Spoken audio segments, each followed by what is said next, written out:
আবেগের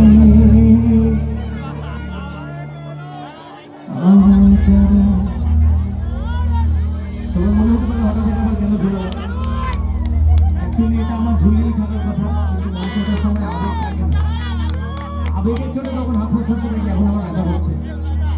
এটা গত বছরের একটা পুরনো চোট ছিল। গত বছর যেদিন ডাক্তার আমাকে বলেছিল এটা ঝুলিয়ে ঘোরার জন্য, তার 3 দিন পরে আমি গিটার বাজিয়ে শো করেছিলাম। ফলস্বরূপ 1 বছর পর আবার হালকা আঘাতে এই হাতটা তার থেকে বেশি ইনজুরি হয়েছে এবং ব্যথা হয়েছে। এইবার ডাক্তার বলেছে এটাকে খুলে না করতে, তাও স্টেজে খুলে ফেলেছিল। এখন আমার এই হাতটাকে ঝাঁকাঝাঁকিতে একটু ব্যথা হয়েছে।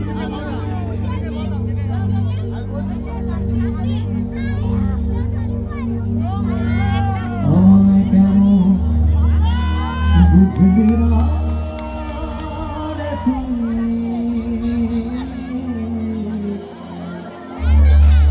এখনো